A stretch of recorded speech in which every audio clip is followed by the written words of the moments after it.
Why did they come to us? They're going up in price. What's the problem? Well, wait a minute. You've told me that they've gone up in value. The buyer's agent was clear about the strategy that I was going to undertake. So here's our first property, a block of flats, low rise. Okay, let's have a look at the second one. So this is potentially just a one bedder or maybe a little two. Correct. This one's a one bedder. There's a few where they're all one or two bedders. Yep. Okay. Then what have we got here? We've got a block of four. That's right. Yep. Similar. So two bedroom unit. This Yep. one, another one there, another two bedroom. This one's the Townsville one. This one's you can see there looks a bit newer. That's the higher price one out of all of the. So higher price, but also land to asset ratio. I mean, you're looking at least 20 odd plus apartments in this complex. So, you've got a lot less land to asset ratio. Okay. And then last couple. Here's another one. This is one of about 8 there. And the final one here is a little one bedroom unit. I think it's one of 4, this one. Okay. So again, I'm looking at these properties and I'm saying, okay, some a lot older style, predominantly, probably neat and tidy or reliable and durable as we might potentially call them. So again, you said you did what you said you were going to do for me.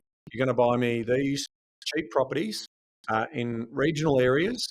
I'm going to have a high yield to start with. So the big question is, why did they come to us? They're going up in price. What's the problem?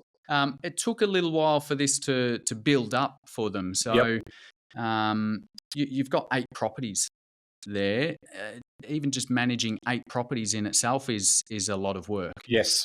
You've got 8 different tenants, 8 different rental managers, or some do have the same business for renting. But you can see they're all units. So there is strata fees. And so purchased in 21, 22, what started to happen over the first couple years is those really high yields that attracted to them. Once you start covering all the costs of maintaining these properties, of paying for insurance, paying for strata fees, it's just eating away at that yield. So here is the first big problem. The first big problem is that even though 9%, 8%, 7% looks attractive on paper, and I can demonstrate in a spreadsheet that it's paying for itself, there are other costs. So we had 13 interest rate rises from that time period. They also had interest only for 5 years as part of the lending, which we also recommend.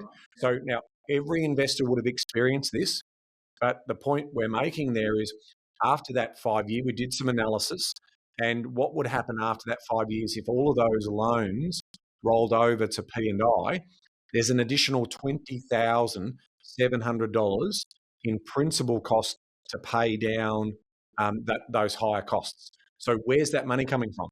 Is that coming because all of a sudden now are these properties positively geared, or have they gone back into negatively geared because of those interest rate rises? Is red flag number one. Then we also look at some of the other significant costs and surprises we had around this portfolio. Because again, if this was going well, they wouldn't have reached out for a second opinion. But they've reached out to a business that's been around for basically since 2007, and we've done over 5,000 of these strategies for other clients, and so they wanted that second opinion. And we saw in one particular property there was a $20,000 cost for a new driveway. That's right. Now, if we do some rough numbers here, even if I had 9% on a $250,000 property, now those yields would have been going down. Rents have been coming up, that's true, but they haven't been increasing as quick as the interest costs. Okay, correct. Yeah. So we do know that a lot of property investors running our small private rental accommodation businesses are now having to put more money in. So we've got to feed the business in terms of that. But if I've got a 9% yield on a $250,000 property, and it would have been lower, but I'm just trying to be conservative to try and see, and that's $22,500 in rent that I'm getting, or $20,000 just went in a driveway. In terms of, now that was my cost, right? So there potentially could have been some other rectification works, engineering works right across. So it could have been $100,000 or an $80,000 cost for all of those other maintenance works, but the cost to me was $20,000. And so that is 89% of my rent for that year. So what might have looked positive on paper has now evaporated. It's completely evaporated. Take your management fee out, and it might even be 100%. Yep. So there, you know, if your 12 management months fee rent gone. gone. So all of a sudden now that property is not doing what it says to do. So I am relying on the capital growth to hopefully get me out of jail here, because if it doesn't do that, that's going to be a problem. But I'm in regional areas where the volatility of the market and the timing of the market becomes really, really important.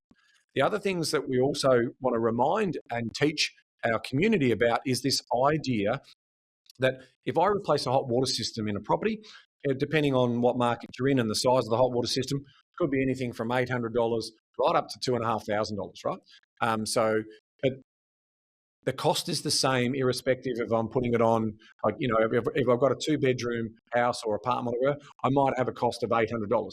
But that would be pretty similar to what I'm putting as a hot water system on a standard house as well. So all of a sudden, in terms of the cost of those maintenance and repairs, so if I'm repairing a roof, if I'm repairing, structural damage to a property, usually that cost is going to be the same. But as a percentage of the value of the property, of those lower properties, it's a lot higher. And so even again, I'm attracted to this higher yield story.